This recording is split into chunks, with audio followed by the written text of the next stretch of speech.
आप लोगों ने कल 28, 29, 30, 31 और 32 सेक्शन भी थोड़ी बहुत पढ़ ली होगी, है ना? कोई डाउट हो तो आप लोग उनमें बातों में पूछ सकते हो। सेक्शन 32 क्या चीज की आई थी? डेप्रीसिएशन। और डेप्रीसिएशन को लेकर के मैंने आपको काफी सारी बातें बताई थी। जैसे डेप्रीसिएशन को लेके एक तो जरूरी चीज आपको ये ध्यान रखना होता है कि डेप्रीसिएशन जो है वो कुछ असेट्स पे लगता है तो कुछ पे नहीं लगता। जैसे टेंजिबल असेट्स में प्लांट, बिल्डिंग, मशीन, फर्नीचर, इन पे लगता है, लेकिन लैंड पे नहीं लगता।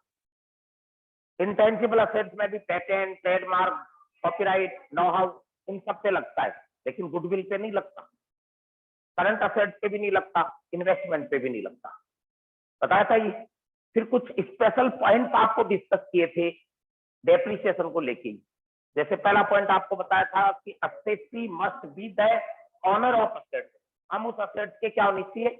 ऑनर होने चाहिए, हम उस असेट्स के मालिक होने चाहिए।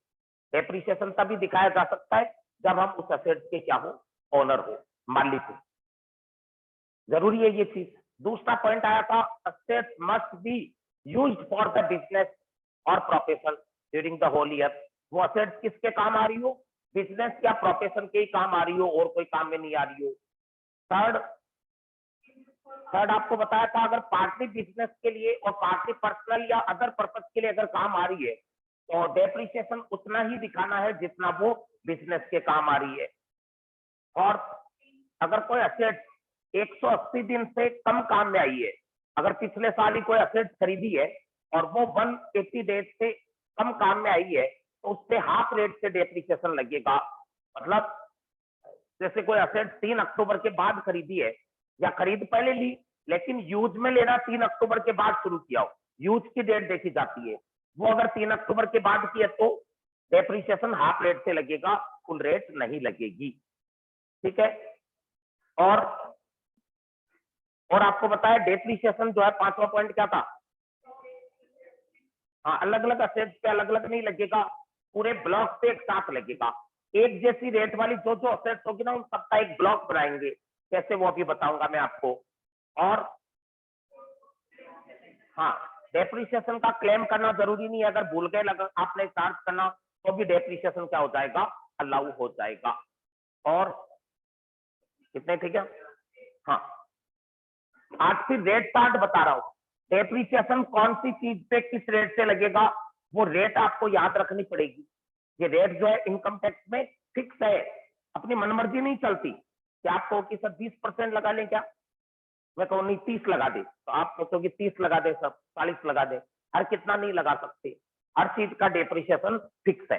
कितना कितना लगेगा वो देखो डेप्रीसिएशन। पहले रेजिडेंशियल बिल्डिंग, पहले रेट किसकी आ रही है?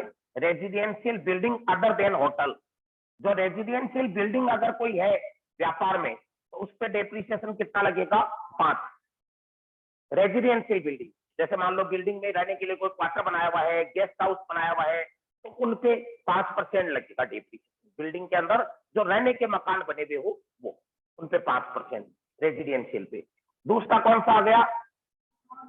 नॉन रेजिडेंशियल या कॉमर्शियल बिल्डिंग। कॉमर्शियल बिल्डिंग हो गई जैसे दुकान, factory, office, showroom, godown, even hotel भी आ गया इसके अंदर। तो इन सब पे कॉमर्शियल जो बिल्डिंग होती है, दुकान, फैक्ट्री, ऑफिस, शोरूम, इन सब की डेप्रीसिएशन की रेट है 10। आपको मेथड में आगे बताऊंगा, वैसे याद रख सकते हो। डब्ल्यूडीवी मेथड होती है ना डेप्रीसिएशन की, वो काम में आती है डब्ल्यूडीवी। मतलब आपने कोई दुकान खरीदी, 50 लाख की बिल्डिंग है मान लो, जमीन अलग है, बिल्डिंग 50 लाख की है, तो depreciation will be charge at 10%। 50 lakh का 10% कितना हो गया? 5 लाख। पहले साल 5 लाख लग जाएगा, फिर बचा कितना? 50 में से 5 लाख कम हो गया, 45 लाख। दूसरे साल 45 लाख का 10% लगेगा, फिर वो घटता चला जाएगा। तो कॉमर्शियल बिल्डिंग से 10। तीसरा टेम्परेरी बिल्डिंग। टेम्परेरी बिल्डिंग हो गई जो व्यापार के अंदर या कोई और कोई चीज के लिए टेम्परेरी, हमने 3 शेड डाल के बना दिया। कोई 3 शेड से लकड़ी के मकान भी होते हैं, लकड़ी का बना दिया, और कोई टेम्परेरी ढांचा हमने खड़ा कर दिया जो कुछ समय बाद में अपने आप ही टूट जाता है या हम उसको तोड़ देते हैं। तो ऐसा कोई टेम्परेरी बिल्डिंग, वुडन स्ट्रक्चर भी क्या हो गया, लकड़ी की दुकानें आपने देखी है कि कहीं लकड़ी की दुकानें होती है और होती है काठ की दुकानें, पुराने कई जगह आपने थड़ी चाय की थड़ियां वगैरह वो कैसे होती है, जैसे तो होती है काठ की दुकानें या टीन शेड की दुकानें। या building for installing machinery forming part of water, या ऐसी कोई बिल्डिंग जो हमने किसके लिए बनाई है, कोई मशीनरी जो पानी सप्लाई के प्रोजेक्ट होते हैं उनके लिए कोई बिल्डिंग बनाई है। बिल्डिंग फॉर इंस्टॉलिंग मशीन, और मशीन वगैरह फिट करने के लिए कोई बिल्डिंग बनाई है पानी की सप्लाई के लिए। पानी की सप्लाई के लिए पानी की टंकियां होती है बड़ी, है ना, उनके अलावा पाइपलाइन होती है, जहां कोई मीटर वगैरह लगा हुआ है, मोटर लगी हुई है, वहां पे छोटी गुमटी टाइप से बना दी जाती है, गुमटी वगैरह, तो वो सब उनपे टेम्परेरी बिल्डिंग ही बोलते हैं उनको। इन सब पे कितना डेप्रिसिएशन लगेगा, 40। टेम्परेरी बिल्डिंग, वुडन स्ट्रक्चर, या कोई पानी सप्लाई के लिए आपने कोई बिल्डिंग बनाई है, टैंक बनाया है और कोई गुमटी बनाई है, तो उन सब पे 40। तो ये तीन तो किसके मामले हो गए, बिल्डिंग के। ये तीन रेट है, तो आप बिल्डिंग की याद रखो कि डेप्रिसिएशन कितना कितना लगेगा। फिर 4 नंबर क्या आएगा, furniture, furniture and fitting, furniture and fitting. Fittings क्या हो गई, हाँ, इलेक्ट्रिकल फिटिंग होती है ना, जगह जगह वायरिंग है, जगह जगह अपने ये स्विच बोर्ड लगे हुए होते हैं, वो सब किसमें आ जाते हैं, फिटिंग्स। और फर्नीचर एंड फिटिंग दीवार पे भी होते हैं, जैसे गेट होते हैं, खिड़कियां होती है एल्यूमिनियम के, जैसे अपने पोर्शन बनाए हुए हैं, ये सब भी क्या है, फिटिंग है। तो फर्नीचर एंड फिटिंग जिनको रिमूव कर सके, इन पे कितना लगता है, 10%, फर्नीचर और फिटिंग पे 10। फिर 5वां, plant and machine, plant and machine. Plant and machine बहुत सारी तरीके की होती है, सबसे 15। जो भी चीज बिजली से चले, डीजल पेट्रोल से चले, गैस से चले, वो सब क्या होती है, प्लांट एंड मशीन। और उन सब पे डेप्रिसिएशन कितना लगेगा, 15। अब इसमें सोचो, अपने मशीनें फैक्ट्री की भी आती है, अपने मान लो कोई एसी लगा हुआ हो, वो भी इसमें आ गया, पंखे लगे हुए हैं तो वो भी प्लांट एंड मशीन है, मोटर कार है वो भी प्लांट एंड मशीन है, प्रिंटर है वो भी प्लांट एंड मशीन है, फोटोकॉपी मशीन लगी हुई हो वो भी क्या हो जाएगा, प्लांट एंड मशीन ही हो जाएगा।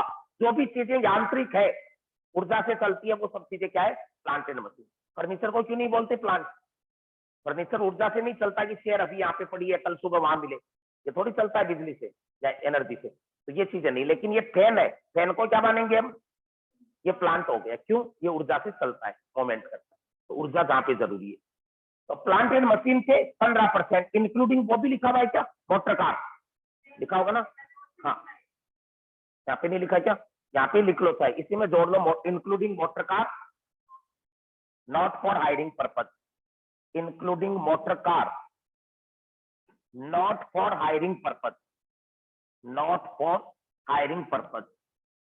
हायरिंग पर्पज वाली छोड़ के जो किराए पे देते हैं वो नहीं, कई ट्रेवल्स वाले वो तो क्या करते हैं, किराए पे देते हैं गाड़ियां, वो नहीं, बल्कि जो मोटर कार अपनी कंपनी के काम आती हो, बिजनेस के काम आती हो, अपनी कंपनी के बड़े अधिकारियों के काम आती हो, तो वो कारें इसके अंदर ये किराए किसमें मानी जाएगी, वो अपने 15% रेट में आ जाएगी, 15% रेट के अंदर शामिल कर देंगे। तो ध्यान रहेगा क्या, प्लांट और मशीन, इन पे रेट कितनी है, 15। सवाल में कभी रेट देगा नहीं अगला, उम्मीद मत करना इनकम टैक्स में, रेट हमें क्या करनी होगी, ये याद ही करनी पड़ेगी, ठीक है ना। 15% है, मोटर कार जो किराए पे नहीं देते, ट्रेवल्स वाली गाड़ियां उनकी है, उनकी नहीं बात है, उनकी बात नहीं है, बिजनेस में ऑफिस के काम आती हो, व्यापारी खुद के काम लेता हो, तो वो। 6वां, ओशियन शिप, समुद्री जहाज। ओशन शिप के अलावा बोट भी है क्या, ओशन शिप है, वेसल आ गया, स्पीड बोट आ गई। वेसल होते हैं समुद्री जहाज जो माल ढोने के काम आते हैं, स्पीड बोट होती है। तो इन सब पे 20, इन सब पे कितना लगेगा, 20% ओशन शिप पे, इन पे।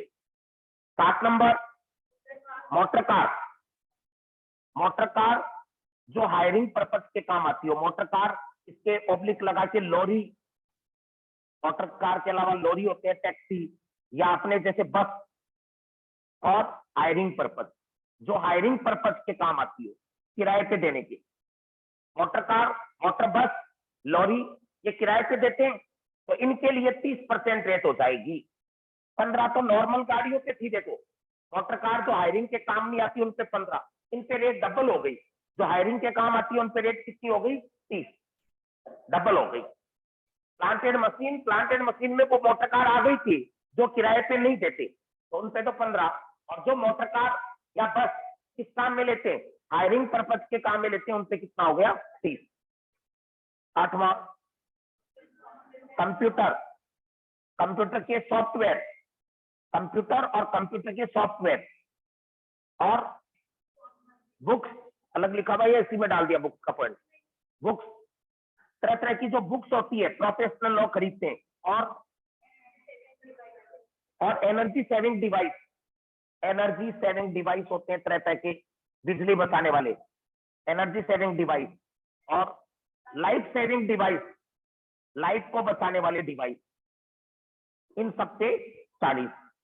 देखो कंप्यूटर पे 40 लगता है, लेकिन ध्यान रखना कंप्यूटर के साथ कंप्यूटर का प्रिंटर, स्कैनर, फोटोकॉपी मशीन, उन पे 40 नहीं लगेगा, उन सब पे प्लांट वाली रेट लगेगी 15।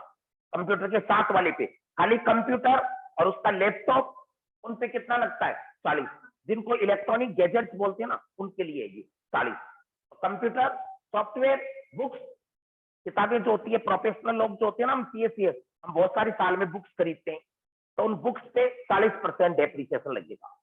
एनर्जी सेविंग डिवाइस, ये क्या होते हैं? बिजली बचाने वाले उपकरण, जैसे मान लो सौर ऊर्जा की प्लेट लगा ली और कोई वाइंड एनर्जी की लगा ली, तो उनपे 40। और life saving device, life saving device हो गए जैसे डॉक्टरों के पास होते हैं ज्यादातर, या अपने जैसे मान लो नाव वगैरह, बोट वगैरह होती है, उनके साथ तो वो लाइफ सेविंग कोई डिवाइस, जैकेट वगैरह रखते हैं, उनपे कितना लगेगा डेप्रिसिएशन? 40%। और 9वां क्या आ गया? एयर वाटर पॉल्यूशन, इनको कंट्रोल करने वाले डिवाइस, वाटर पॉल्यूशन कंट्रोल करने वाले या एयर पॉल्यूशन कंट्रोल करने वाले डिवाइस पे भी 40। और 10 इंटेंजिबल असेट, अदृश्य संपत्ति, इंटेंजिबल असेट्स में गुडविल को छोड़ देना, बाकी इंटेंजिबल असेट्स होती है ना, पेटेंट, ट्रेडमार्क, कॉपीराइट, इन सब पे लागू। हालांकि अगर ये तभी होगा तब वो कब की खरीदी भी हो, 31 मार्च 1998 के बाद की अगर खरीदी भी है, तो पेटेंट, ट्रेडमार्क, कॉपीराइट, गुडविल, इन सब पे डेप्रिसिएशन कितना लगेगा? 25% इन पे लगेगा। तो ये 10 लाइनें हो गई। देखो डेप्रिसिएशन की जो इंपॉर्टेंट लाइनें वो 10 हो गई, इन सब पे आपको डेप्रिसिएशन लगाना है। ये नीचे वाले प्लांट एंड मशीन है सारी लास्ट तक। ये क्या आ गए? P&M। 4 ही टाइप की तो मेन मशीन होती है, 4 ही टाइप की तो फिक्स असेट्स पे लगता है। बिल्डिंग, क्या आ गए? 3। फिर फर्नीचर, ये दूसरा आ गया। तीसरा प्लांट एंड मशीन, इनको एक साथ बोल दो तो दोनों एक ही हो गए, फिर 3 ही बने। पहला बिल्डिंग, दूसरा फर्नीचर, तीसरा प्लांट एंड मशीन, और चौथा एक ज्यादा से ज्यादा इंटेंजिबल असेट। ये इंटेंजिबल असेट अलग आ गया। तो इन 4 चीजों पे डेप्रिसिएशन लगता है। अब इन रेटिंग को याद करना पड़ेगा आप लोगों को। देखिए पहले बिल्डिंग की मैंने 3 टाइप की रेट बताई है। पहली residential building 5% depreciation, commercial building 10%, temporary building 40%। याद रख सकते हो तीनों की बिल्डिंग की। फिर फर्नीचर पे 10%, प्लांट एंड मशीन पे 15%, ओशन शिप समुद्री जहाज स्पीड बोट पे 20। ठीक है। फिर मोटर कार, मोटर लॉरी, बस जो हायरिंग पर्पज के काम आती है, किराए पे देने के काम आती है, उस पे 30, किराए पे देने के काम आती है 30। Computer, computer software, books, energy saving device, life saving device, इन सब पे 40। और इंटेंजिबल असेट 25। एयर पॉल्यूशन वालों पे इन पे 40, एयर पॉल्यूशन के इनके कंट्रोल डिवाइस होते हैं उन पे 40।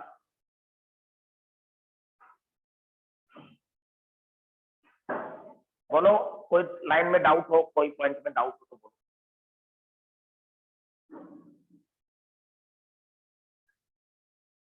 चलो क्या आगे, मान लो क्या ये रहते याद हो गई, मान ही सकता हूँ, याद तो करोगे नहीं। सर 8th वाला वापस बताना। कौन सा? 8? 8। हाँ कंप्यूटर, कंप्यूटर का लैपटॉप भी आ गया, सॉफ्टवेयर, बुक्स जो हम प्रोफेशनल लॉ खरीदते हैं, हमारी प्रोफेशन के लिए किताबें, और energy saving device, life saving device, इन सब पे 40% होता है रेट। ज्यादा काम में नहीं आनी ये चीजें, रेट जो है शुरुआत वाली थोड़ी बहुत काम आएगी, बिल्डिंग की और कॉमर्शियल बिल्डिंग की, फर्नीचर की और प्लांट एंड मशीन की, शुरू की 3-4 ही काम आती है, बाकी बाद वाली काम में नहीं आती। अब देखो रियल में डेप्रिसिएशन लगता कैसे है वो आपको मैं बताने जा रहा हूं, सुनना ध्यान से, प्रैक्टिकल आप लोगों को इसका बता रहा हूं। नीचे इसने बता भी रखा है, देखो डेप्रिसिएशन कैसे कंप्यूट करते हैं, है ना, लिखा हुआ, calculation of depreciation eight A plant. तो डेप्रिसिएशन कैसे कंप्यूट करते हैं वो देखिए, computation of depreciation for the assessment year 20, 21, 22।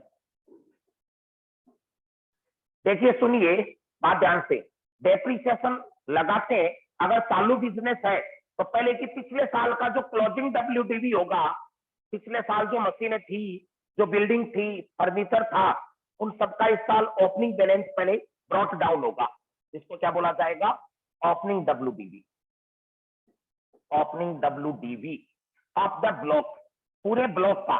इसमें अलग अलग मशीनों पे अलग अलग नहीं लगेगा डेप्रिसिएशन, अलग अलग बिल्डिंग पे अलग अलग नहीं लगेगा, फर्नीचर पे और पे सबका क्या बना दिया जाएगा, group.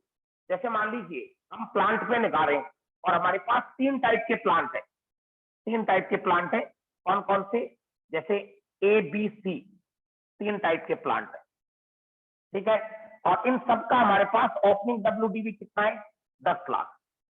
Opening WDV of the plant आपके पास 1 अप्रैल को, कहने का मतलब हमारे पास 1 अप्रैल को ये चीज इतने की थी, 1 अप्रैल 2020 को हमारे पास ओपनिंग WDV प्लांट का कितना था, 10 लाख रुपए, ठीक है। इसमें भी लिख रखा आपका स्टेटमेंट था, साथ में इसमें देखते जाओ, WDV of the block at the beginning of year. फिर इसमें क्या ऐड करेंगे, एडिशन या परचेज, एक ही बात है, एडिशन या परचेज का मतलब कुछ और खरीदिए क्या, ड्यूरिंग द ईयर, वर्ष के दौरान आपने कोई मशीन वगैरह, कोई प्लांट वगैरह आपने और खरीदा है क्या, एडिशन या परचेज ड्यूरिंग द ईयर। मान लीजिए आपने 2 प्लांट और खरीदे, एक तो डी वाला प्लांट खरीदा 1 जुलाई 2020 को, और एक ई वाला प्लांट खरीदा 1/11/2020 को, ये खरीदा आपने 2 लाख का, और ये प्लांट खरीदा है 5 लाख, ये प्लांट 5 लाख का और ऊपर वाला 2 लाख का, ये दोनों प्लांट और खरीदे। परचेज भी तो हो सकता है ना, साल में नए प्लांट खरीदे कितने के, 2 लाख और 5 लाख, टोटल मिला के कितने के हो गए, 7 लाख, ये बार जोड़ दो, 7 लाख के और खरीदे, ठीक है, थोड़ा ऊपर लिख देते हैं, परचेज किए, या इस लाइन के सीध में लिख देते हैं कितने खरीदे, 7 लाख। परचेज को जोड़ना है तो लेस क्या करेंगे, जो बेच दिया उस प्लांट की WDV क्या कर देंगे, लेस, लेस प्लांट सोल्ड या डिस्पोज, जो प्लांट बेच दिया वो लेस कर देंगे। आपने मान लीजिए कि ये 3 प्लांट थे शुरू में 10 लाख के, और 2 और खरीद लिए डी और ई, है ना। अब मान लीजिए आपने प्लांट बी वाला बेच दिया, कौन सा प्लांट बेच दिया आपने, बी, कब बेच दिया, 1 जनवरी 21 को, ये प्लांट बेच दिया न्यू ईयर पे, और कितने में बेच दिया, 1,20,000 में। बेचना जितने भी रुपए में बेचा है वो रुपए बाहर आ जाएंगे, कितने में बेच दिया, 1,20, 500 वाला प्लांट ABC में से बी वाला प्लांट बेच दिया, समझ लो मेरी बात को। पहले ओपनिंग WDV लिखा जाता है, देन परचेज को ऐड किया जाता है, जो नया प्लांट खरीदा है उस ब्लॉक से जुड़ी हुई चीज। अगर ये प्लांट का ब्लॉक है तो प्लांट को ही जोड़ना, फर्नीचर खरीदा वो मत जोड़ देना यहाँ, क्योंकि फर्नीचर का ब्लॉक अलग होता है, उस पर रेट लगती है 10। ये हम बना रहे हैं वो किसका बना रहे हैं, प्लांट एंड मशीन का, इसकी रेट कितनी होती है, 15, ठीक है ना। फर्नीचर खरीदा है वो फर्नीचर में जुड़ेगा, ये प्लांट खरीदा है प्लांट में जुड़ गया, बिल्डिंग का ब्लॉक अलग बनेगा, फर्नीचर का अलग, प्लांट का अलग। अब इनको जोड़ दो, घटा दो। ओपनिंग WDV में परचेज तो जोड़ दो और सेल को घटा दो, कितना आ गया? 15,80,000। इसको बोलेंगे WDV before depreciation. WDV before depreciation आ गया। बोलो यहां तक कोई डाउट हो तो बताओ। एक बार वापस समझाओ। देखो यहाँ पे मैंने सबसे पहले आपको बोला है कि आपको इन्फॉर्मेशन अगर कोई सवाल देता है तो उसमें ओपनिंग बैलेंस देखा। एक तो ओपनिंग बैलेंस किसको बोलते हैं? ईयर के बिगिनिंग के 1 अप्रैल के बैलेंस को।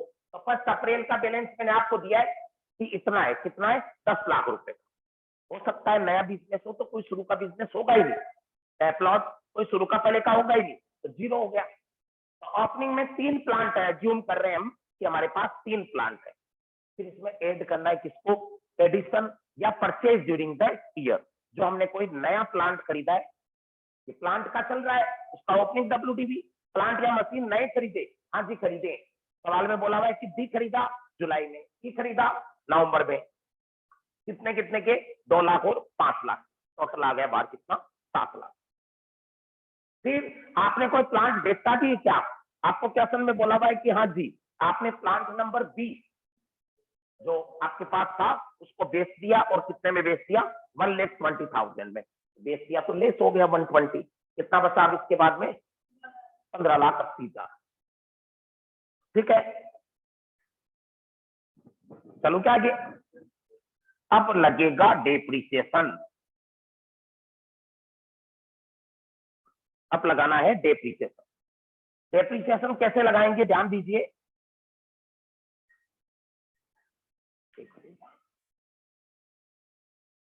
हेलो,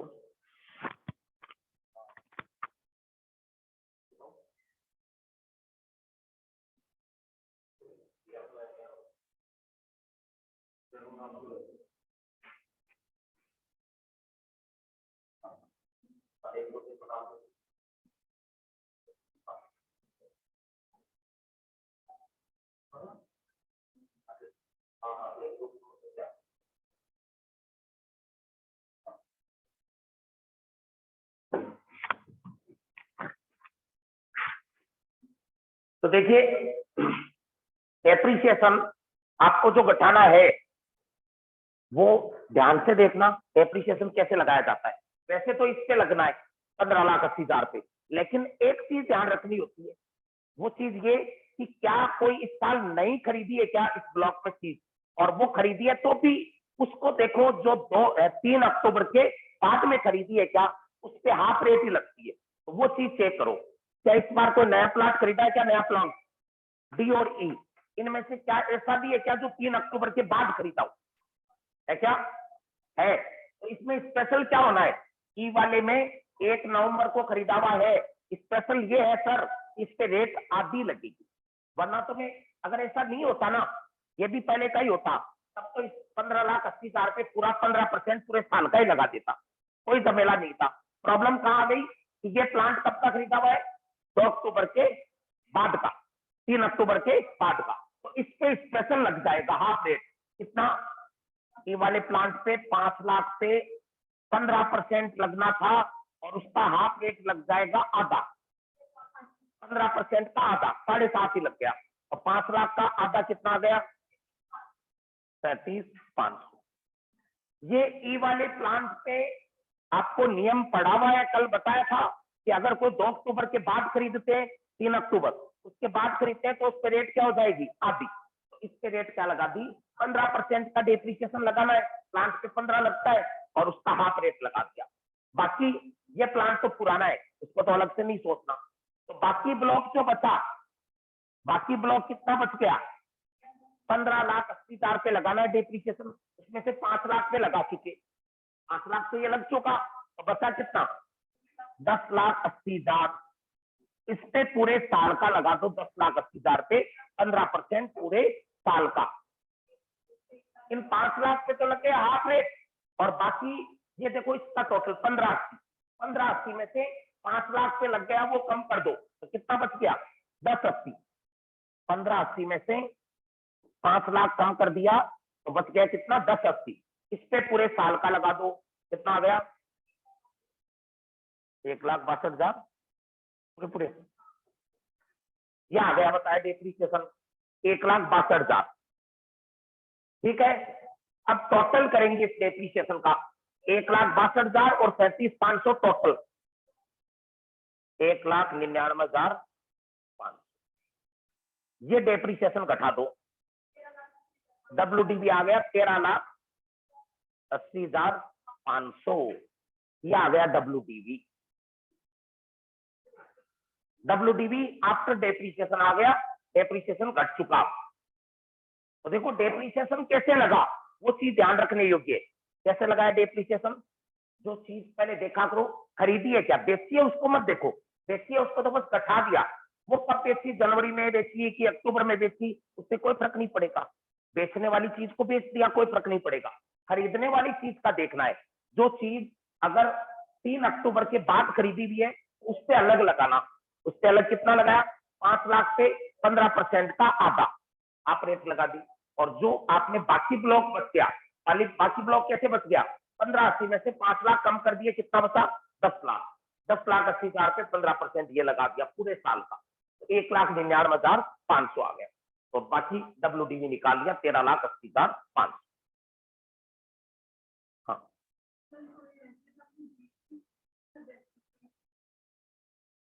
नहीं, बेचनी उसको कम कर दिया ना, ऑलरेडी कम हो गई। हाँ लगा ही नहीं ना, बिल्कुल इसको तो घटा दिया आपने, बिल्कुल लगा ही नहीं। बेचते हैं ना उस पे इनकम टैक्स में डेप्रिसिएशन लगता ही नहीं, जो चीज बेच दी उस पे लगाते ही नहीं है, घटाया उल्टा।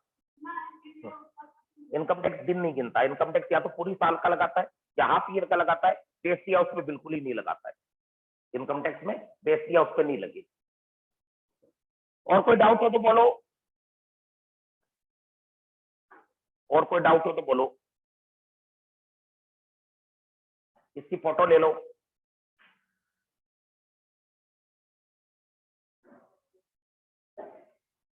एक सवाल देखो, आप लिखो, आपको घर पे करना है वो, इसके जैसे ही तर्ज पे लिखवा रहा हूं। सर। हाँ जी। हाँ सर, ये जो माइनस डेप्रिसिएशन किया ना सर आपने, हाँ सर ये 1,99,500 कैसे आया सर? ये देखो टोटल देख, एक तो ई वाली एसेट पे लगाया, ई वाली पे तो कितना आया, 5 लाख का जो था 15% 5 लाख का, और उसके बाद में उसको हमने हाफ भी किया है, आधा किया, क्योंकि उसमें तो अक्टूबर के कितना बाद आया, परचेस किया, वो आया 16 निकाला। 37,500। हाँ, और फिर उसके बाद में हमने किस पे निकाला, जो बाकी रिमेनिंग एसेट्स है, ये टोटल इतने पे लगना था, इसमें से 5 लाख पे लग गया, तो बाकी कितनी बची एसेट, 10,80,000। हाँ 10,80,000 से और लगा दिया, तो 10,80,000 से पूरे साल का लग गया 1,62,000। हाँ। फिर इन दोनों को टोटल करके बाहर लिख दिया, डेप्रिसिएशन जो सारा आया उसको बाहर लिख दिया। 1,99,500। हाँ। Okay sir, thank you sir. आगे देखिए, फिर इसके बाद में लिखो आप लोग example, WDV on 1 April, WDV on 1 April 20, WDV on 1 अप्रैल 20, आप आगे लिखो 8 लाख, 8 लाख। फिर purchase during the year, purchase during the year,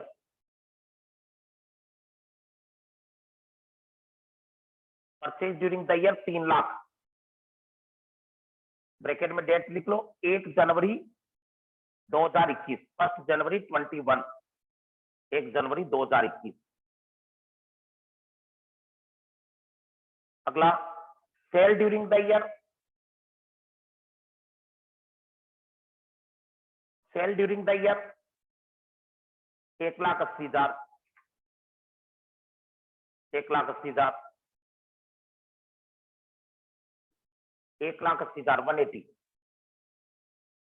calculate depreciation, calculate depreciation on the block, assuming depreciation, assuming 1 January assuming depreciation at the rate 10%, assuming depreciation at the rate 10%, assuming depreciation at the rate of 10%.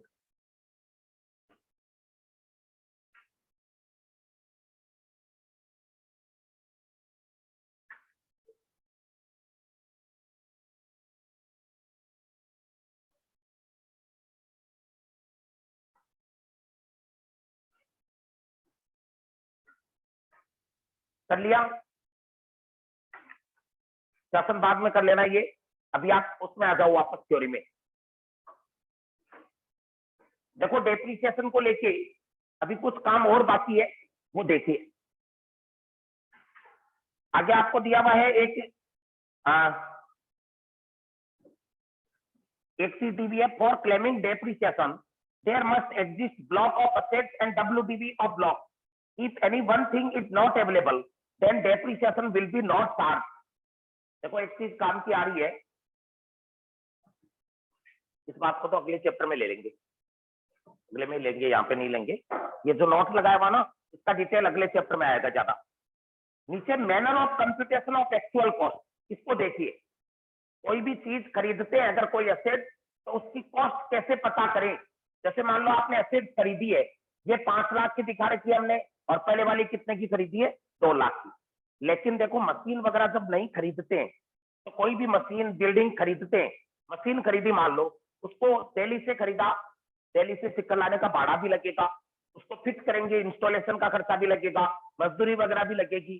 तो वो जो भी कोई assets को खरीदने पे खर्चा होता है, वो सारा उसकी लागत में ही जुड़ना चाहिए ना। तो क्या क्या खर्चा है जो उसकी लागत में जुड़ना चाहिए, या एक्चुअल कॉस्ट कैसे निकालेंगे कोई प्लांट या मशीन की, वो देखिए। Manner of computation of actual cost, कोई असेट की वास्तविक लागत कैसे ज्ञात करते हैं, उसका तरीका।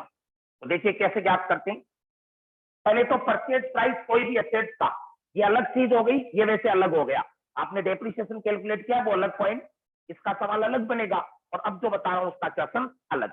आपको एक्चुअल कॉस्ट अगर कोई असेट की निकालनी है, एक्चुअल कॉस्ट, तो उसकी लागत में क्या क्या चीज जुड़ती है कोई असेट की लागत में। प्रैक्टिकल तो नहीं बनता, थ्योरी का ही बनता है, लेकिन आपको दोनों तरीके बता रहा हूं। जैसे कोई मशीन खरीदी, उसका परचेज प्राइस मान लीजिए कितना है, 4,80,000, 480। परचेज प्राइस लिख देना चाहिए पहले तो, जितने का बिल बन के आया परचेज प्राइस।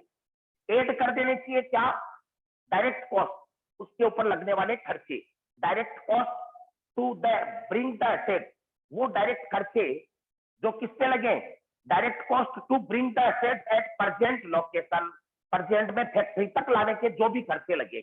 आपने जहां से खरीदी होगी, अगले ने तो वहां दे दिया आपको, अब वहां से लेके आपको लाना पड़ेगा कहां तक, अपनी फैक्ट्री तक, तो वहां तक लाने के जो भी खर्चे लगे, direct cost to bring the asset at present location and working condition, जब तक वो चालू नहीं हो जाती तब तक का सारा खर्चा।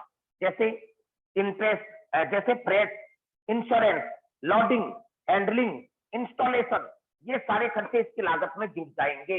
तरह तरह के जो खर्चे होते हैं, कोई भी चीज को खरीदते हैं तो उसका, जैसे मान लो हमें फ्रेट भी देना पड़ता है लाने का, इंश्योरेंस भी कोई रास्ते का करवा सकते हैं, लोडिंग अनलोडिंग का खर्चा भी लग सकता है, इंस्टॉलेशन का भी कोई खर्चा लग सकता है, हाँ वेजेज भी लग सकती है। तो ये सारे खर्चे उसमें जुड़ जाएंगे। मान लो अपने ये सारे खर्चे 8,000 रुपए के लगे, तो ये सारे खर्चे क्या कर देने, ऐड कर देने। मान लीजिए ये सारे खर्चे 28,000 के लगे, 28,000 जोड़ दो। तीसरा ऐड, थर्ड चीज क्या आ रही है, पहले परचेज प्राइस आ गया, फिर उसका फ्रेट, इंश्योरेंस, लोडिंग अनलोडिंग, ये खर्चा आ गया। थर्ड नंबर पे क्या आ रहा है, interest on loan, interest on loan. Income tax में कैपिटल बोला जाता है, लेकिन ये रियल में क्या है, लोन। बाहर से जो उधार लेंगे उसको लोन बोलेंगे ना, इनकम टैक्स में बाहर वाली को भी कैपिटल बोल दिया जाता है। तो जो लोन उधार लिया है उस पर कोई ब्याज चुकाया है, before the date of asset is first put to use, जिस तारीख को वो असेट पहली बार काम में आई तब तक का ब्याज। मान लो मैंने कोई मशीन खरीदने के लिए लोन ले लिया 1 अप्रैल को 5 लाख, और वो मशीन मैंने खरीद के यूज में लेना कब से शुरू किया, 15 जुलाई को। लोन तो ले लिया 1 अप्रैल को ही, और मशीन खरीदी, उसको इंस्टॉल किया, वो चालू कब हुई, 15 जुलाई को। तो लोन लेने के बाद में 3.5 महीने और निकल गए ना। लोन तो अप्रैल में ले लिया, मशीन यूज में लेना कब शुरू किया? 15 जुलाई को। अप्रैल, मई, जून और 8 जुलाई, तो 3.5 महीने का ब्याज वो भी किसमें जुड़ेगा? लागत।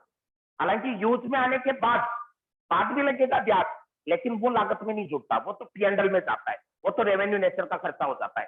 तो यहाँ पे लागत में क्या जुड़ेगा? Interest on loan up to, कब तक? The date of first use, पहली बार यूज में लेोगे तब तक का ब्याज। मान लो ब्याज कितना लगा? 12,000 रुपया। 3.5 महीने का ब्याज आ गया, और वो कितना आ गया? अज्यूम कर रहे हैं 12,500 रुपया ब्याज का आ गया। तो पहले परचेज प्राइस आ गया, ये थ्योरी सुनूंगा अब कल से मैं आप लोगों से। परचेज प्राइस में ऐड हो गया क्या? खर्चे सारे लाने तक के। फिर ऐड क्या हो गया? Interest on loan up to the date of first use.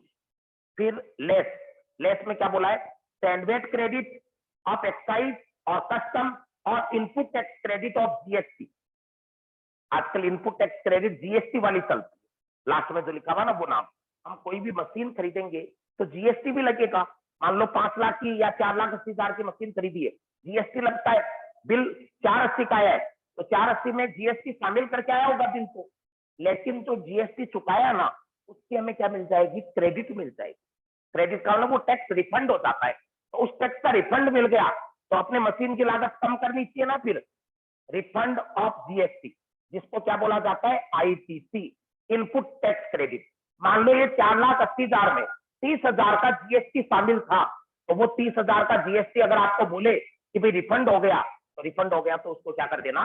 कम कर देना।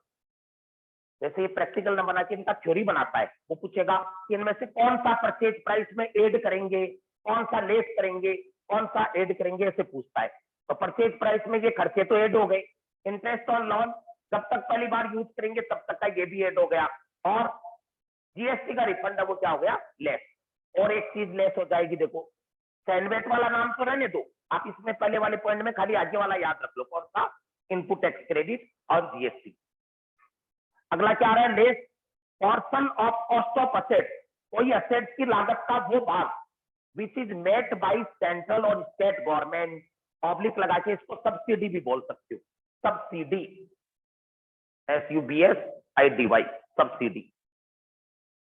कई बार ऐसा भी होता है, हम कोई मशीन खरीदते हैं ना, सरकार सब्सिडी दे देती है। सरकार कहती है कि सर आप सोलर प्लांट लगाओ, सोलर प्लांट पे हम 1 लाख रुपया आपको सब्सिडी देंगे। मतलब प्लांट का पैसा जो भी लगेगा ना, उसमें से 1 लाख रुपया कौन दे रही है? सरकार दे रही है।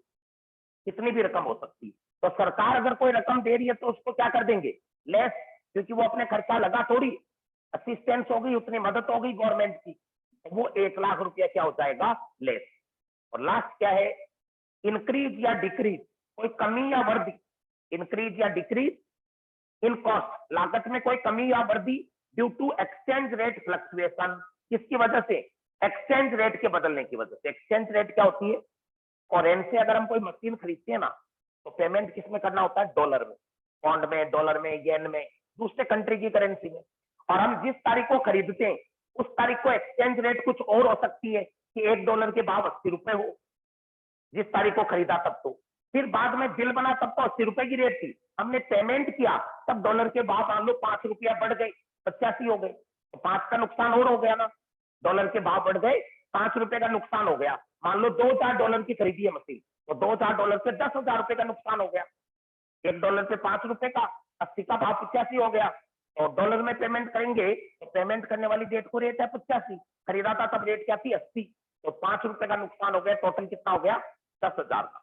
वो भी आपको नुकसान हुआ है, रेट बढ़ गई तो एड, और रेट घट गई तो क्या करना है? लेस। फायदा भी हो सकता है, नुकसान भी।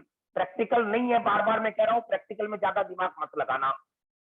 डिक्रीज या इंक्रीज इन एक्सचेंज रेट, और अगर कोई हुआ है तो वो एड लेस कर देंगे। तो ये 5 काम है। पहले परचेज प्राइस आ गया 480, परचेज प्राइस में एड क्या किया? खर्चे, खर्चे जोड़ दिए। दूसरा नंबर क्या आया? Interest on loan up to the date of first use. तीसरा refund of GST, input tax credit.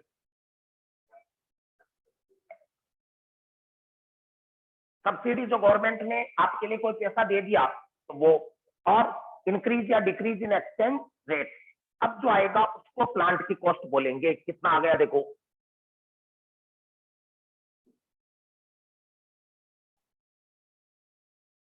380 आएगा, 390 देख लेना। तो 3,90,000 ये आ गई प्लांट की कॉस्ट। मतलब ये जो प्लांट खरीदने की लागत लिखेंगे ना यहाँ पे, ये लागत ऐसे निकाली जाती है। ज्यादा एक्यूरेसी पे मत जाओ, तरीका समझना है अपने को। ये तो एग्जाम्पल तो हम सारा लेते हैं वो चीज को समझाने के लिए। तो क्या क्या चीज शामिल करनी है, क्या क्या नहीं, वो आप लोगों को पता चला क्या? कौन सी चीज शामिल करनी है, कौन सी चीज शामिल नहीं करनी। Purchase price, freight insurance, loading unloading, interest on loan up to the date of first use, refund of GST less, subsidy कोई सरकार ने दी, असिस्टेंस दी वो लेस, और करेंसी एक्सचेंज रेट कम ज्यादा हो गई तो वो एड या लेस, बढ़ गई तो एड, घट गई तो लेस। तो बोलो इस बात में कोई डाउट है क्या आप लोगों को?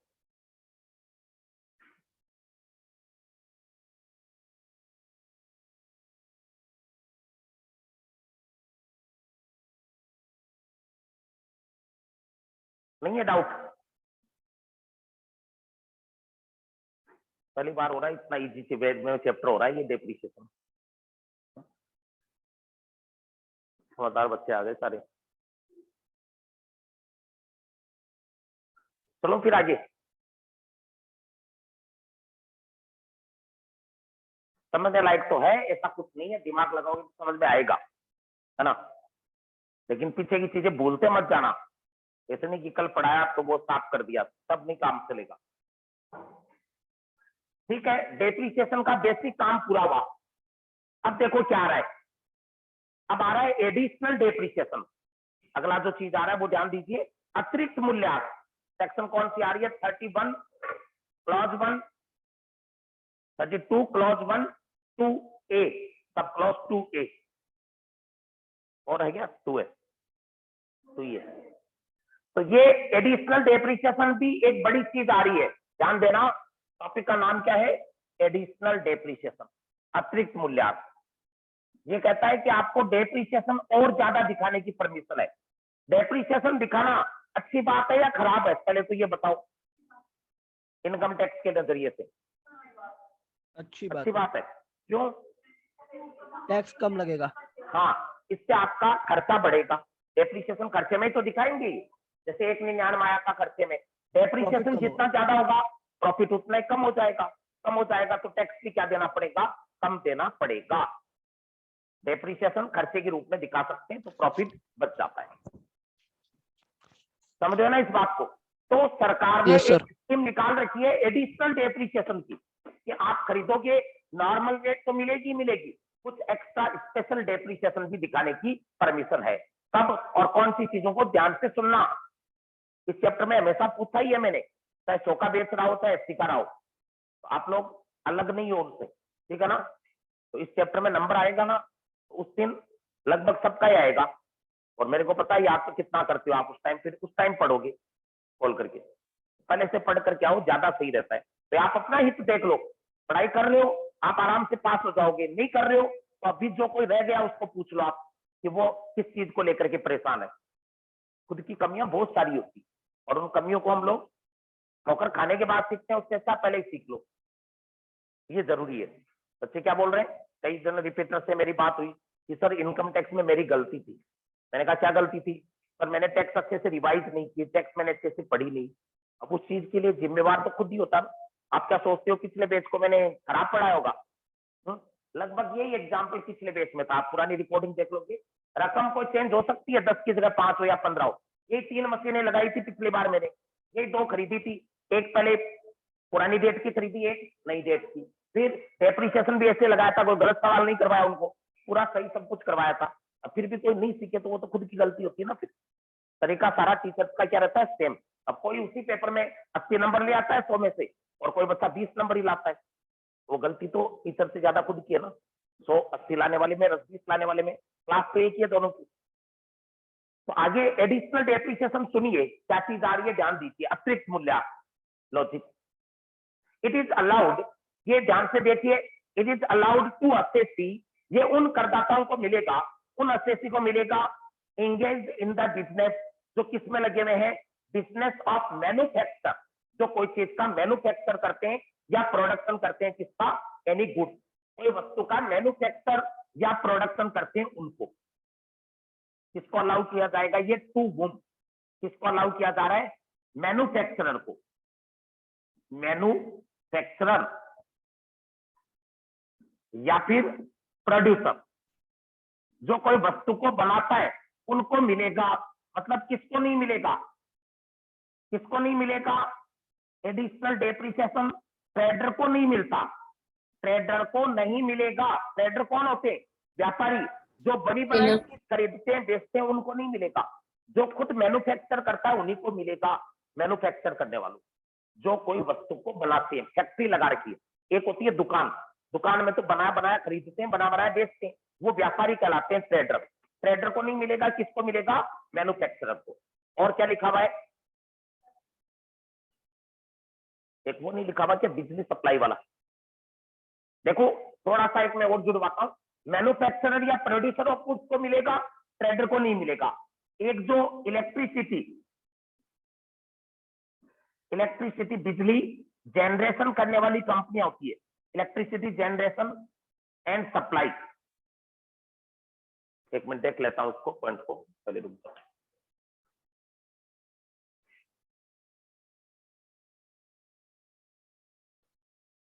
Electricity generation supply transmission in कंपनियों को भी मिलता है, जो बिजली बनाने वाली कंपनियां होती है ना, इनको इलेक्ट्रिसिटी जनरेशन सप्लाई और ट्रांसमिशन कंपनी। तो इन कंपनियों को मिलेगा, एक तो मैन्युफैक्चरर को और एक किसको मिलेगा, इलेक्ट्रिसिटी जनरेशन सप्लाई या ट्रांसमिशन करने वाली कंपनियों को। किसको नहीं मिलेगा, ट्रेडर को नहीं मिलेगा। व्यापारी लोग जो खरीदने बेचने का काम करते हैं उनको नहीं मिलेगा। क्या, एडिशनल डेप्रिसिएशन पढ़ रहे हैं हम, एडिशनल अतिरिक्त, कैसे क्या मिलेगा वो आगे देखिए। इलेक्ट्रिसिटी जनरेशन सप्लाई और ट्रांसमिशन कंपनियों को मिलता है। फिर आगे देखिए, इट इज अलाउड, पहले तो हमने पढ़ लिया ये किसको मिलता है, इसने कहा है ऑल असेसी, सभी प्रकार के करदाताओं को मिलेगा। ऑल असेसी, चाहे इंडिविजुअल हो, चाहे फर्म हो, चाहे कंपनी हो, सारे असेसी को, जो क्या चीज करता हो, मैन्युफैक्चर या प्रोडक्शन करता हो गुड्स का, या फिर इलेक्ट्रिसिटी जनरेशन या सप्लाई या ट्रांसमिशन करता है। इट इज अलाउड, ये किस पे मिलेगा, it is allowed on purchase of plant and machine in previous year, ये तभी मिलेगा जब आपने पिछले साल क्या खरीदा हो, किसमें मिलेगा, new plant and machine, new plant and machine purchase in previous year. अगर कोई प्लांट या मशीन नया खरीदा है, परचेज इन प्रीवियस ईयर, तो उस पे मिलेगा। पिछले साल 2021 में अगर कोई प्लांट या मशीन नया खरीदा है, इसका मतलब किस पे नहीं मिलता, खाली प्लांट और मशीन पे मिलता है, बिल्डिंग पे नहीं मिलता। ये बिल्डिंग का अगर हो तो नहीं मिलेगा, फर्नीचर हो उस पे भी नहीं मिलेगा, किसमें मिलेगा, सिर्फ प्लांट और मशीन, वो भी पुराना वाला ओपनिंग WTV पे नहीं, जो सिर्फ क्या किया है, नया परचेज किया है। जैसे D और E, ये दो नए खरीदे, इससे मिल सकता है, किसपे नहीं मिलेगा, A B C इन पे नहीं मिलेगा। जो पुराने वाले हैं इन पे नहीं मिलेगा, जो नया खरीदेंगे ना D और E, उन्हीं पे मिल सकता है एडिशनल। अगर आपने न्यू, ये भी ध्यान रखना है, कई बार हम सेकेंड हैंड खरीद लेते हैं, उस पे नहीं मिलता। New plant and machine purchase in previous year, अगर पिछले साल आपने प्लांट और मशीन खरीदा हो, प्रीवियस ईयर में खरीदा हो, तो उस पे मिलेगा। ध्यान रहेगा ये कितना मिलेगा, it is allowed on plant and machine, ये प्लांट एंड मशीन से मिलता है इन प्रीवियस ईयर, अगर वो आपने गत वर्ष में खरीदी हो, एट 20% ऑफ एक्चुअल कॉस्ट। कितना मिलेगा, 20% एक्चुअल कॉस्ट का। किस रेट पे, at the rate of 20% of actual cost. जितनी खरीदने की लागत है उसका 20% एक्स्ट्रा डेप्रिसिएशन मिलेगा। ये एक्स्ट्रा हो गया, अतिरिक्त। नॉर्मली तो प्लांट पे मिलता ही है 15, ये एडिशनल पढ़ रहे हो, एक्स्ट्रा मिलेगा। अभी मैं आपको निकाल के बताऊंगा कैसे मिलेगा। कितना मिलेगा, ये करा है 20%। प्लांट और मशीन खरीदा हो प्रीवियस ईयर में, तो उसकी लागत का 20% आपको क्या मिलेगा, एक्स्ट्रा या एडिशनल डेप्रिसिएशन मिलेगा 20%। ध्यान रहेगा 20% ऑफ एक्चुअल कॉस्ट। फिर व्हेन अगर कोई एसेट जो है एक्सपायर, अगर कोई एसेट आपने खरीदी एंड यूज और अगर उसको काम में लिया फॉर लेस देन 180 डेज, अगर 180 दिन से कम काम में लिया हो तो, अगर 180 दिन से कम काम में आया प्रीवियस ईयर में, मतलब 3 अक्टूबर के बाद में खरीदी है, बाद में खरीदी हुई है, तो additional depreciation will be allowed. Additional depreciation कितना मिलेगा? 10% additional depreciation will be allowed in previous year और बाकी 10% अलाउ होगा नेक्स्ट प्रीवियस ईयर में। ध्यान दीजिए, अगर आपने उसको कितने टाइम काम में लिया है, लेस देन 180 डेज, तो 2 टुकड़ों में मिलेगा 10% प्लस 10। टुकड़ों का मतलब क्या हो गया? 10% तो मिल जाएगा अगर 3 अक्टूबर के बाद खरीदी है। तो आपने इधर भी पढ़ा था ना नॉर्मल रेट में भी कि आप अगर 3 अक्टूबर के बाद खरीदोगे तो आधी रेट ही लगेगी, जैसे इस पे आधी रेट ही लगाई थी, वैसे ही ये डेप्रिसिएशन भी क्या होगा? आधा ही मिलेगा। आधा तो पिछले साल मिल जाएगा 20-21 में और आधा फिर अगले साल 21-22 में मिलेगा। आधा आधा हो जाएगा अगर 3 अक्टूबर के बाद में खरीदी हो। आधा तो इस साल और आधा कब मिलेगा? 10 अगले साल, 2 टुकड़ों में होता है। Additional depreciation will be allowed 10% and remaining 10% will be allowed in next year. It is not allowed और ये कुछ चीजों पे नहीं भी मिलता एक्सेप्शन। कुछ चीजें आप खरीदोगे और वो प्लांट एंड मशीन है फिर भी उन पे नहीं मिलता, जैसे second hand plant and machine खरीदाओ। सेकेंड हैंड का मतलब जो आपने खरीदा है पहले किसी का यूज किया हुआ है। सेकेंड हैंड प्लांट, आपने कोई सेकेंड हैंड मशीन खरीदी, तो जैसे कहो कि कैमरा मैंने सेकेंड हैंड खरीदा, तो वो सेकेंड हैंड चीज होगी तो उस पर क्या मिलेगा? हाफ रेट सेकेंड हैंड पे। और शिप एंड एयरक्राफ्ट, इन पे भी नहीं मिलता। अगर कोई व्यक्ति जहाज खरीदता है, हवाई जहाज या पानी वाला जहाज, तो इन पे नॉर्मल रेट ही मिलेगी। शिप पे आपको ध्यान होगा 20% आई थी शिप पे, वेसल पे, तो उन पे आपको एडिशनल नहीं मिलना, एडिशनल डेप्रिसिएशन नहीं मिलना। तीसरा, प्लांट एंड मशीन जिन पे कितना डेप्रिसिएशन लग चुका? 100% डेप्रिसिएशन वाली एसेट। जिन पे 100% डेप्रिसिएशन लग गया उन पे भी नहीं मिलेगा। पहले साल 100 लग गया तो अब और क्या लगाना है, पूरा तो लग गया। फिर एनी ऑफिस अप्लायंस, ऑफिस के अप्लायंस पे नहीं लगता। ऑफिस अप्लायंस, ये क्या होते हैं? ऑफिस अप्लायंस, ऑफिस का सामान, ऑफिस अप्लायंस या फिर ट्रांसपोर्ट व्हीकल, इन पे नहीं लगता। ट्रांसपोर्ट व्हीकल पे ऑफिस अप्लायंस होते हैं, जैसे ऑफिस का लैपटॉप, कंप्यूटर, होने को तो ये भी प्लांट है, प्लांट ही है। लैपटॉप कंप्यूटर पे रेट 40 जरूर है लेकिन है प्लांट ही। आपको याद है क्या मैंने टेबल बनाई थी, उनमें प्लांट में 6-7 आ गए थे। पहला 15% वाला, जहाज वगैरह 20% में आए थे, वो भी प्लांट ही होते हैं। मोटर कार 30 में आई थी, वो भी प्लांट। कंप्यूटर 40 में आया था, वो भी प्लांट। सारे थे प्लांट ही, बस रेट अलग अलग आई थी उनसे। लेकिन कंप्यूटर ऑफिस के काम आने वाला, प्रिंटर ऑफिस के काम आने वाली, फोटोकॉपी मशीन, स्कैनर ऑफिस के काम आने वाला, और कोई ऑफिस में जैसे एसी लगा हुआ है वो भी, या ऑफिस के अलावा transport appliance, transport vehicle, motor car, truck, इन पे नहीं लगेगा एडिशनल डेप्रिसिएशन। और एक डायमंड कटिंग मशीन लिखा हुआ होगा, होटल इंडस्ट्री और डायमंड कटिंग मशीन, इन सब पे नहीं लगता। होटल में जो चीजें खरीदी जाती है, होटल वाले क्या खरीदते हैं सोचो? होटल में फ्रिज, एसी, टीवी, ये चीजें चाहिए ना बेसिकली, इन पे एडिशनल डेप्रिसिएशन नहीं मिलेगा। डायमंड कटिंग वाला छोड़ दो साइड, वो काम में कम ही आता है, डायमंड कटिंग मशीन। तो इन 5 चीजों पे डेप्रिसिएशन एडिशनल कभी नहीं मिलेगा। कौन कौन सी चीज पे?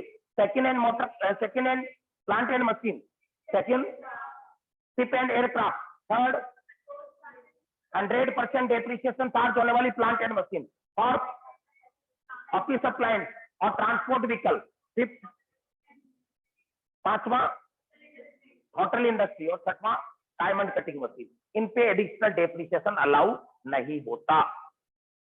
ध्यान रहेगी क्या बात? बाकी सब चीजों पे, इन 6 के अलावा बाकी सब प्लांट एंड मशीन पे एडिशनल डेप्रिसिएशन लगेगा। मोटर कार पे लगेगा क्या? मोटर कार पे नहीं आया था ना, ट्रांसपोर्ट व्हीकल पे नहीं लगेगा। एसी पे लगेगा क्या? एसी डिपेंड करता है, ऑफिस में लगा हुआ तो नहीं लगेगा, लेकिन फैक्ट्री में लगा हुआ एसी तो लगेगा। ऑफिस अप्लायंस पे नहीं लगता, ऑफिस की बजाय फैक्ट्री में लगा हुआ है तो लगेगा, कंप्यूटर पे ऑफिस में लगा हुआ है तो नहीं लगेगा, और वही ऑफिस की बजाय कंप्यूटर कहाँ लगा हुआ है, फैक्ट्री में, तो लग जाएगा, वो भी प्लांट ही है। तो इन सब चीजों पे वापस सुन लीजिए, मैन्युफैक्चरर या प्रोड्यूसर को ही मिलता है, जो कोई व्यापारी है उसको नहीं मिलेगा, जो फैक्ट्री वाला है उसको ही मिलेगा।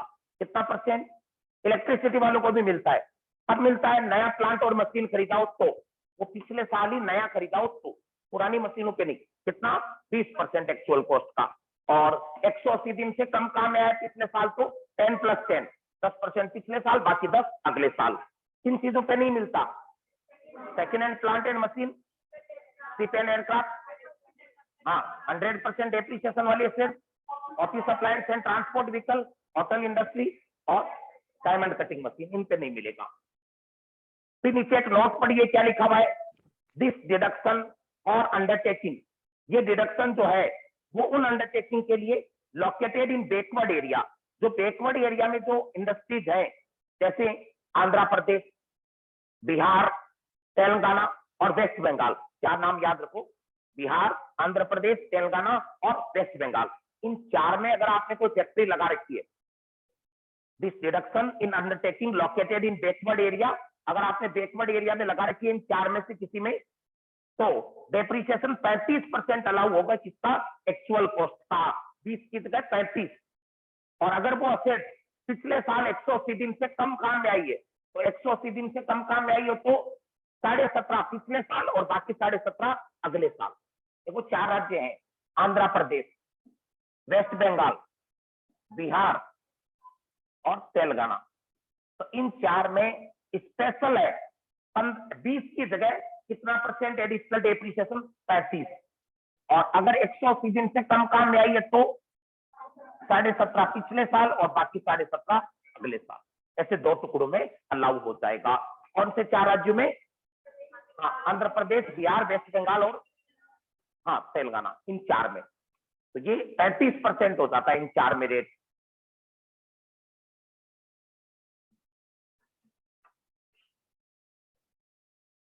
बात समझ में आई क्या कुछ? देखो अगर इस सवाल में ये एडिशनल लगाए तो कैसे लग सकता है, कोई बताए तो। मान लीजिए आपको सवाल में ये भी पूछा है कि एडिशनल डेप्रिसिएशन लगाओ, कैसे लगाएं इसमें?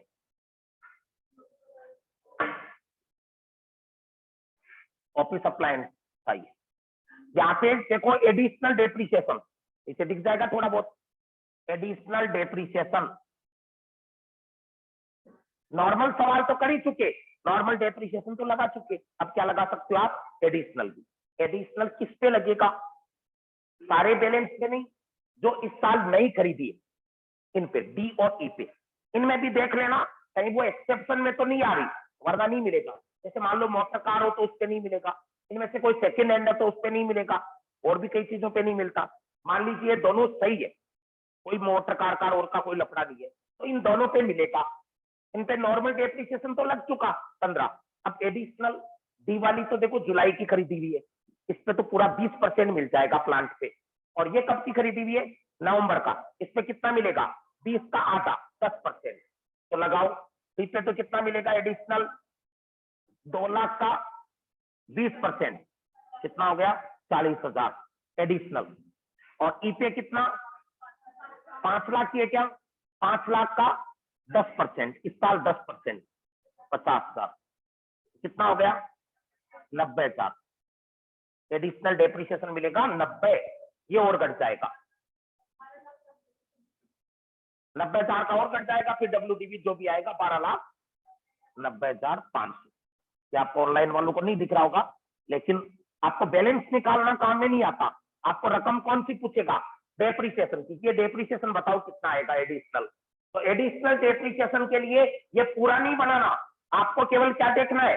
जो नई खरीदी है वो चीज देख लेना आपको, उनपे इसमें तो लग जाएगा पूरी रेट, और इसमें कितना लग जाएगा? हाफ।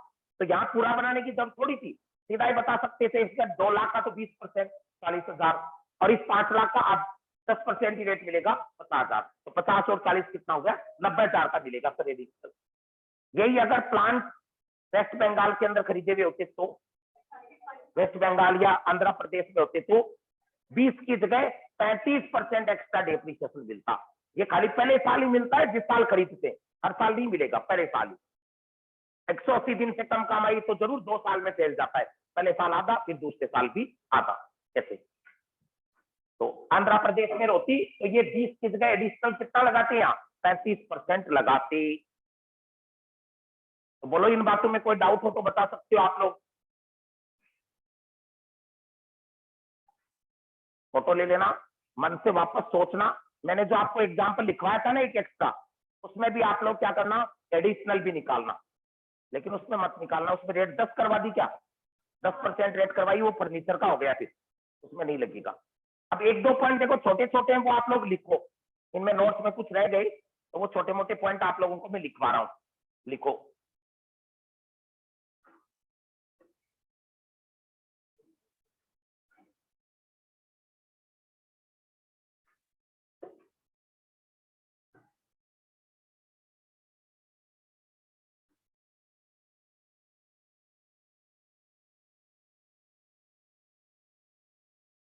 कल ही लिखवाएंगे, काफी लंबा है अभी। एक पन्ना आप खाली साथ में और रखना कल, ठीक है ना, उसमें जोड़ लेना आप लोग।